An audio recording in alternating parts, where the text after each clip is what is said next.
Welcome to Canonical. This is James Shao, and I'm joined by Ed Darris and Sam Spieler. Hello. Good evening. Today we are reading the last book in our series on the impossibility of a new home with Julie Otsuka's The Buddha in the Attic. If you want to join our discussion online, you can find our book club on Reddit by clicking on the link in the episode description. You can also support us in your local bookstore by using our bookshop.org link. That's also in our episode description. We are also on social media at Canonical Pod. Next week, we'll have an in-depth discussion of this book. We hope you'll join us for that one as well. Since this book was my pick, I'll talk a little bit about why I picked it. I did not catch the hype when this book came out because I wasn't in the US at the time. So when it came out, it was a bestseller, and it was nominated for a handful of awards that year. I guess that was 10 years ago, huh? 2011, right? Yeah, so 10 years ago. Ultimately, it won a PEN Faulkner. It's a work of historical fiction. The novel, and I'm kind of using novel loosely here, because I think we can talk about this later, whether or not this is actually a novel. But the novel covers a subject matter that is not often in the forefront of American consciousness. Pre-World War II Asian American immigration, specifically female Japanese immigration, and Japanese internment during World War II. So this book, The Buddha in the Attic, is a series of vignettes told in collective first person that starts with the arrival of Japanese picture brides in the early 1900s and ends with the internment of Japanese Americans during World War II. Just very quickly, Japanese picture brides were these arranged marriages where these Japanese women in Japan were married off to women in the US, and all they... Men. Sorry. Yeah, that would be very progressive. These men in the US, and all they knew of each other were these photographs. And I suppose a very short introduction letter that was stated in the book. Right. Some of them knew what their future husbands were, or what they did. Supposedly did. Supposedly, yeah. The book doesn't really have a plot, though it does move forward in time. And it's divided into chapters or sections which cover different parts, different aspects of these women's experience in America. Just for the sake of clarity, though, I don't think calling these vignettes is really accurate, just because it's even shorter than a vignette. Like, we'll usually get one sentence per person. So it's very, very brief, and it's not really the story told for each person that matters, but the accumulation of stories next to each other. While I was reading this book, The Buddha in the Attic, two other works of fiction came to mind. The first was O'Brien's The Things They Carried, which was about the Vietnam War. And the second was Amy Tan's Joy Luck Club. The Things They Carried was a regular on English reading lists because it covered an important topic, the Vietnam War, that was not represented in fiction at that time. And the Joy Luck Club, which was also a National Book Award finalist and bestseller when it was published, was also on a reading list for a long time because it was the first female Chinese American work of fiction to, I'm going to say, go viral, because I think it did. It was immensely popular when it came out. What's interesting about this book to me is how Otsuka undertakes an act of reanimation that a writer must do when writing historical fiction, but she strips it of plot. So it's a series of vignettes, though Ed disagrees in that he says it's not a vignette, but I'll use vignette, or you can say images, that she arranges like a collage. This kind of structure is risky because without a plot, you may lose the reader. But here, I think the reader is carried through the story through the strength of her imagery and language. So to me, it has kind of the effect of a historical museum exhibit. It's like you're walking through an exhibit and you see these videos playing or these artifacts presented to you. Unlike most of the other works of fiction that we've read for our book club, this novel, once again, I'll use it loosely, novel, seems to have a directed purpose, which I'd identify as to raise awareness and to implore the reader to remember these women. To serve this purpose, the work seeks to evoke from the reader a specific kind of emotion, usually pity, though sometimes also guilt or anger.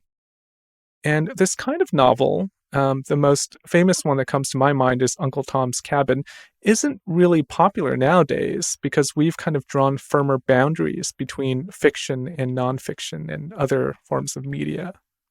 Ultimately, even though the subject matter is important, I think this novel's shelf life will be quite similar to Joy Luck Club in that it'll be very popular and be part of reading lists for schools, for students, for a few decades, but ultimately it'll be replaced by the next underrepresented work of fiction that catches fire.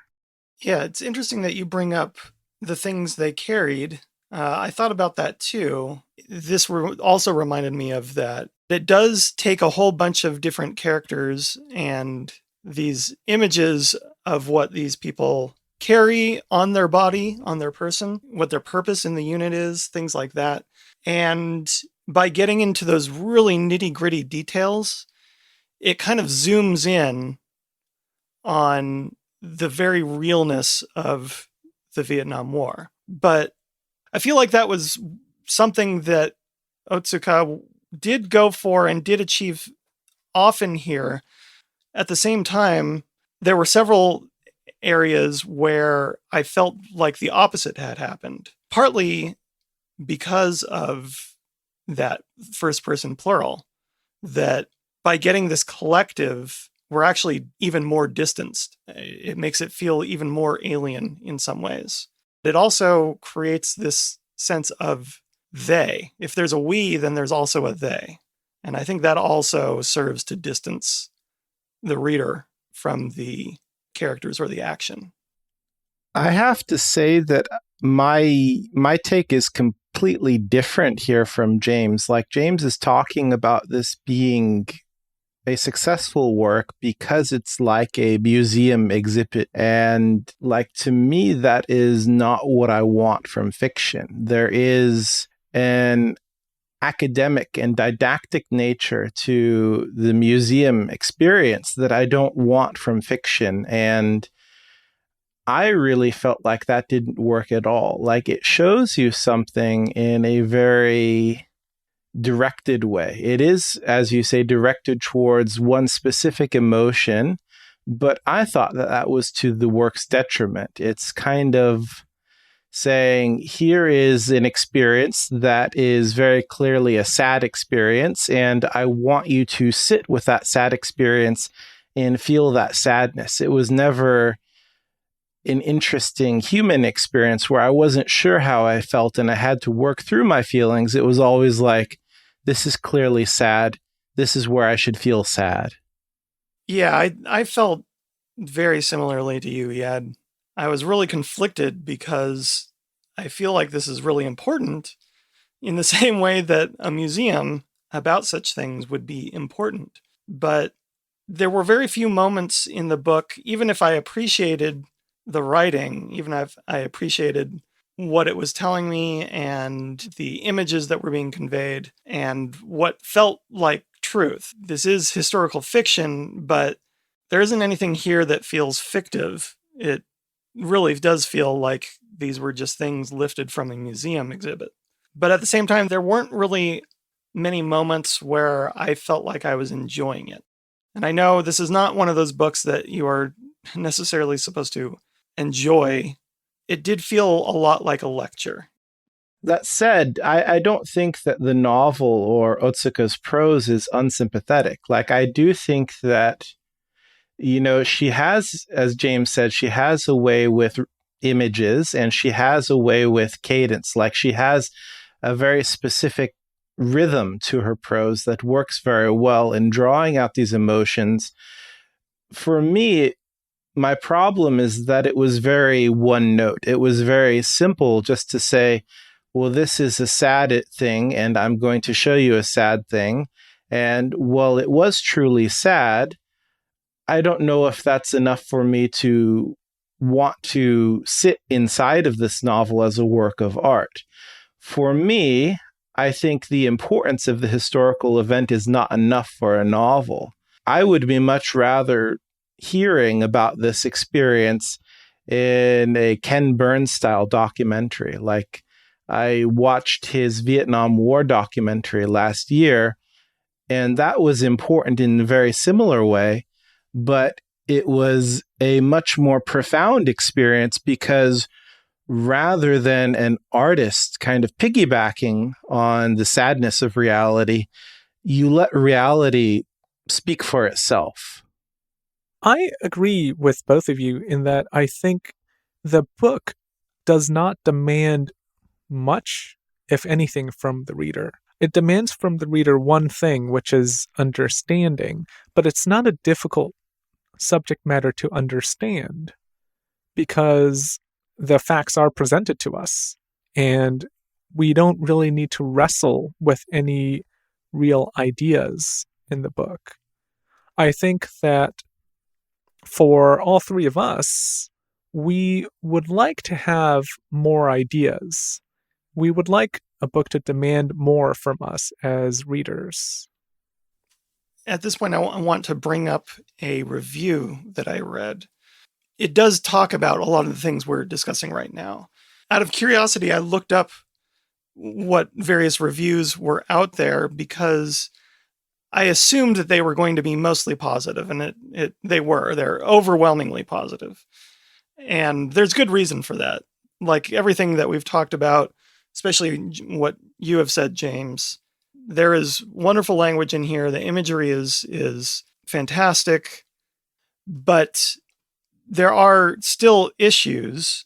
One of which is what you just said, James, that it's not particularly a difficult thing to understand, but also what Iad was just saying about the one note that is hit over and over.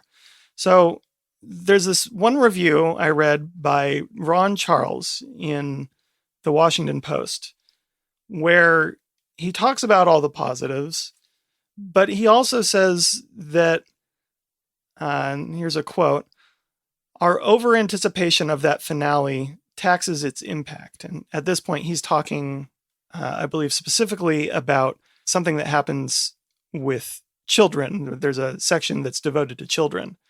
But I think this could be extrapolated to most of the book. So he says, "Our over-anticipation of that finale taxes its impact, as though we're hearing a comic who sets up every joke the same way. Aware of the author's effort to manipulate our sympathies, we gradually become inured to the story's emotional power." So what he's getting at is that this style works both for and against its purpose. The we, especially, creates, like I said, this distance, but it also creates this unity that is important, this grouping, because kind of like the internment camps, it's grouping all these people together simply based on their race and where they came from. Well, I'll add on to this by saying that even though I think this book is not what the three of us expect from a work of fiction, I think it is something that a lot of readers, and perhaps even the majority of readers from the US at least, do appreciate in fiction. I think there's a reason why this book was so popular, and people who buy books are drawn to this kind of book. A book that isn't demanding on a certain level, but is demanding on another level, that being the emotional level. There are readers, a lot of readers, who read a book because they want to feel this when they read the book. But it's not exactly what we are looking for when we are reading a book. I could see that, yeah. You know, just in terms of craft, though, the impact of the story was hurt not so much by the first person plural, which I think can be used effectively, but by the overuse of parallelism. As I mentioned before, it's told in a series of what James is calling vignettes, but it's just repeating sentences with the same structure. We did this, they did that, I saw this, I saw that. So the sentences repeat the same structure again and again. It's like she was taking a creative writing class she got to the part where the instructor told her about that, and she's like, oh, I'm done now. I'm finished. And it's just really tedious. Like, she has a certain rhythm that she establishes in the beginning of the novel, but about halfway through, it's just overdone. The sentences get even shorter, and it's just more like a shopping list rather than a novel. I think the reason why this doesn't work on another level is that we don't get to focus on any particular feeling or any particular story. It's like Otsuka thinks that writing about a lot of human feelings is as interesting as expressing one interesting and complex feeling. And that, to me, is my biggest problem with the novel, is that we are zoomed out from human life to such a great extent that the only thing that remains is just kind of this trite, oh, this is where you should feel sad because this is what everybody agrees is sad.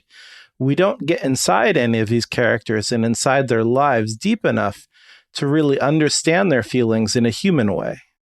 I will kind of disagree with you, Ed, in that I actually thought craft-wise it was quite strong. I didn't have the same reaction to the parallel structure that you did, partly because I think she accomplished what she wanted to accomplish with the prose.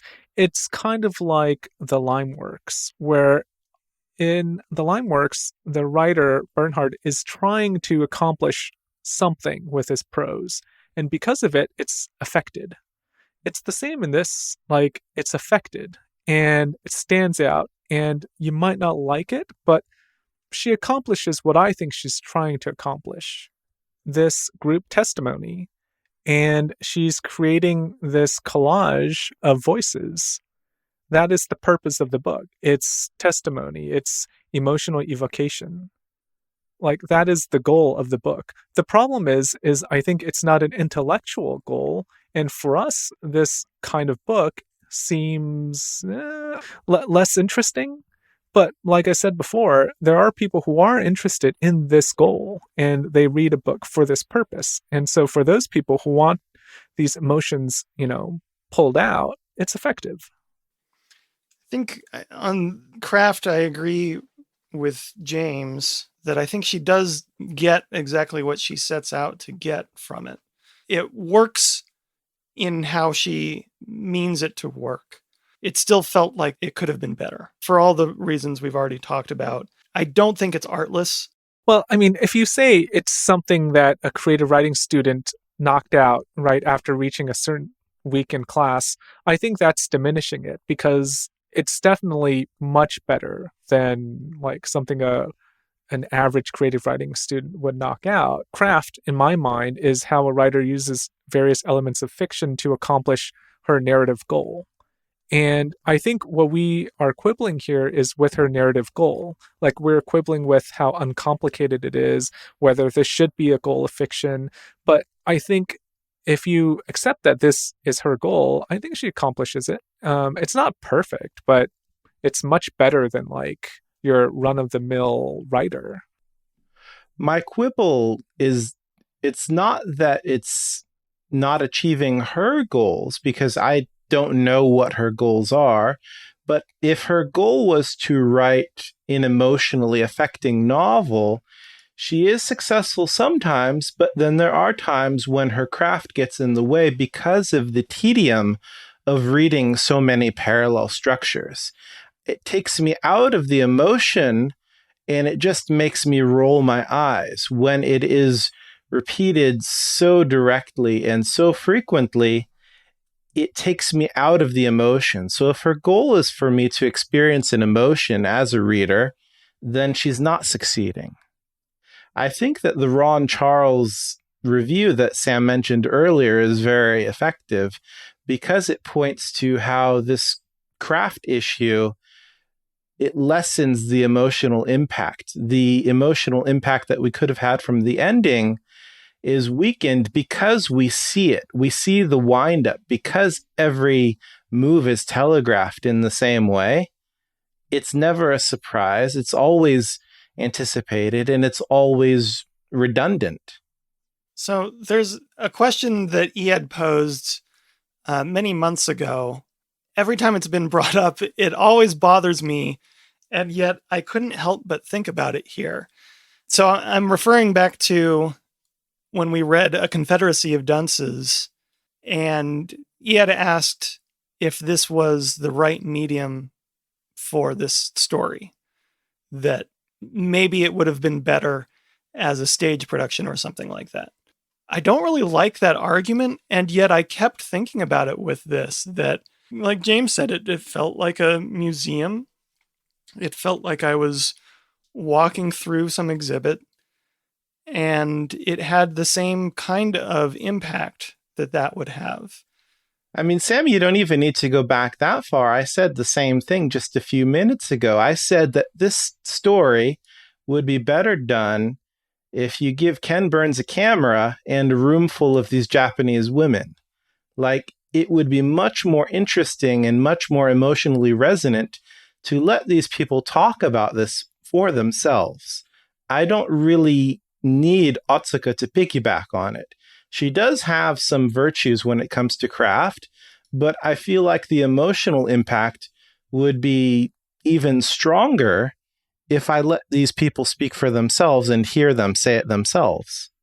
I'm not one for limiting the amount of good media out there, especially about things like this that have import and weight to them. And yet, I do agree.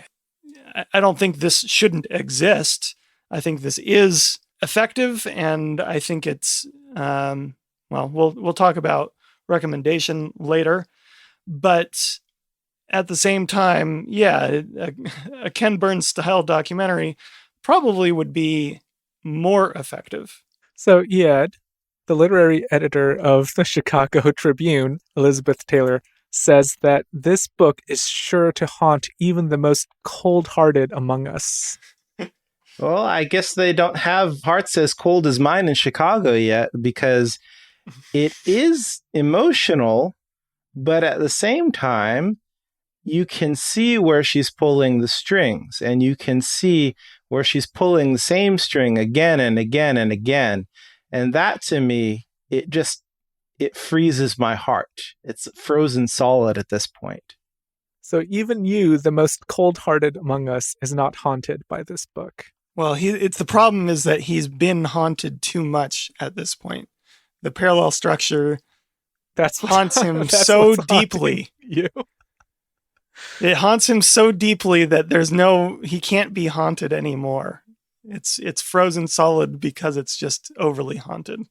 Like when you go to sleep at night, you just see that notepad from The Shining. It's the same sentence over and over again.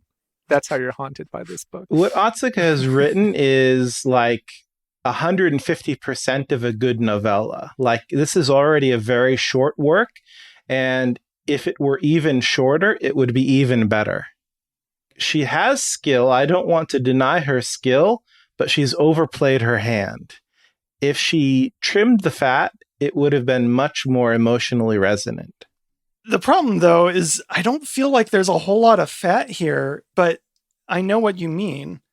There's a lot of meat, but all the meat tastes the same. This is a very masculine analogy you're going for. I think we're about due for a break now. Yeah. Before we start roasting something over the fire with a spit. So we'll take a break. When we come back, we'll talk about who Iad would not recommend this book to.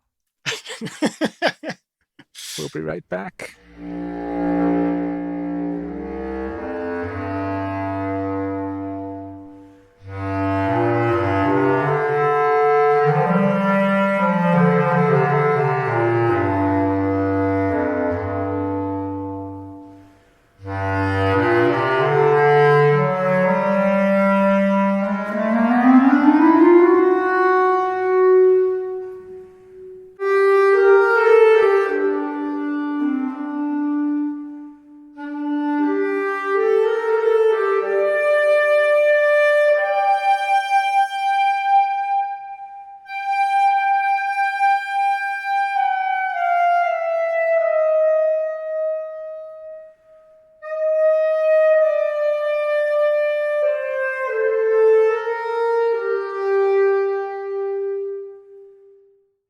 welcome back.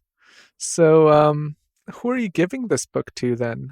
Who are you going to recommend this book to? I wouldn't. I'll start because I was going to say I'll start because I know where Iad's going. All right, you go first. I would recommend this to just about everyone, despite the negative things I've said. But I wonder how many people, considering all the not just positive but glowing reviews online, and exactly what you were saying earlier, James, that I think this is the kind of book that a lot of people are drawn to. And even if this isn't my favorite book, I think it has a lot of good things to offer. This is a candy bar. Like, everyone can eat a candy bar, and they can enjoy eating a candy bar for about 30 seconds. But when they're done with it, where's the nutrition? Like, I don't dispute that other people would enjoy this book, but what I'm disputing is whether I should recommend this, because there are more meaningful art experiences out there for people. This is the same sort of art experience that you can get everywhere. Well, you read her first novel. Yes. I wouldn't recommend this novel, but I would recommend that in lieu of this one, only because it covers very similar subject matter, but where this novel fails because it doesn't focus on one specific human set of characters and emotions, that novel focuses on one family. It covers the internment and it covers the aftermath of the internment with a focus that I think is sorely missing from this novel. Do you think, though, that this succeeded where that didn't as much, mostly because of how the point of view specifically and the parallelism is very unique? The point of view actually shifts in a very similar way. And When the Emperor Was Divine, the point of view shifts between the four members of the family who are interned. So it has a very similar sort of formal characteristic. I think really it's the lack of the parallel structures that really rescues it. It's saved by the focus on one family. It's not trying to show you everybody from a distance. It zooms in. So I want to explicate my comment from earlier about how this book has widespread appeal. And I think the reason why it has widespread appeal, well, there are a couple of reasons. One, I think readers nowadays really like reading historical fiction because there's this association with reading and learning. People who are seeking out more literary fiction are people who are not reading just for pleasure, because then they would read genre fiction. People who are reading literary fiction are trying to learn something from literary fiction. Not perhaps us in the same way, but trying to learn something. In this case, it would be historical fact. So I think that's one reason why it does have widespread appeal. Another reason I mentioned earlier is sort of the uncomplicated emotions. It makes it easy reading in a way, because you don't have to think too hard about what you're feeling. You know what you're expected to feel. It's kind of like watching Friends. I'm not putting down this book by comparing it to Friends because I like Friends. But when you watch Friends, you know what is expected from you as an audience member.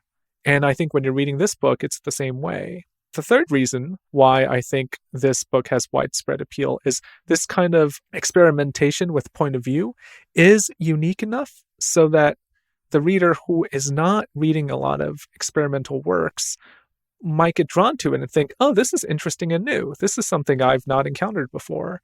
And it gives you this kind of access to this world of more experimental fiction, but it's like a toe dip. You get just enough to titillate a bit.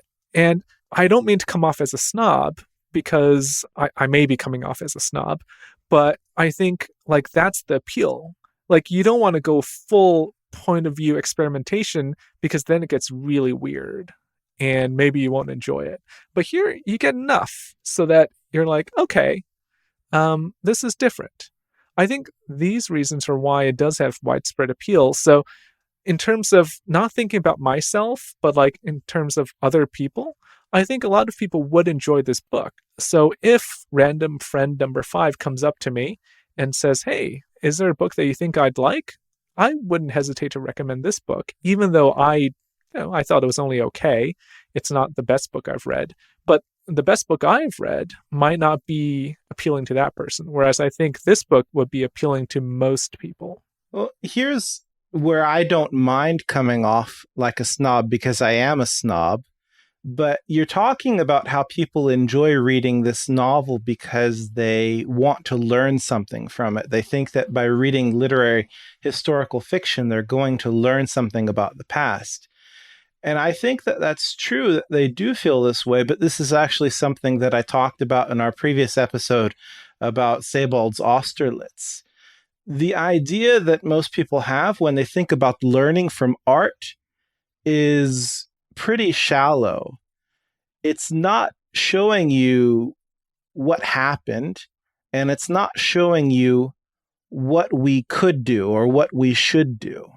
Like, I think that we can learn from art in more profound ways, but in order for us to learn from art in those profound ways, we have to get rid of this kind of naive concept of, well, I don't know what happened to the Japanese people during World War II, so I'm going to read this novel. Or, I don't feel appropriately sad about what happened to Japanese people during World War II, so I'm going to read this novel. We have to stop thinking about art in those ways in order for us to experience art and learn from art in the more meaningful ways. It does feel like it would be a good book for a high school, especially like early on, like a freshman or sophomore level class, because there's a lot to dissect, there's a lot to discuss, but again, it's not particularly deep.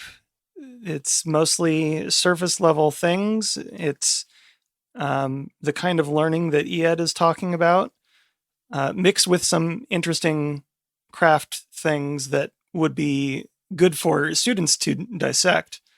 But coming to this to learn something about history, I agree with Ied. Sure, you can learn something, but it's maybe not the first place you should be going. All right, we'll stop here then. Thank you for listening. If you thought we were way off base with our review of this book, if you'd like to get online and shout at Ied about him being a snob, you can get on Reddit and let us know. That link is below. We are also on social media at Canonical Pod. And if you enjoy the podcast, please give us a nice review on Apple or your podcast platform of choice. Next week, we'll be back with an in-depth discussion of The Buddha in the Attic. If you're interested in that discussion, go ahead and find a copy of this book and join us. Till next time, happy reading. We'll talk to you soon.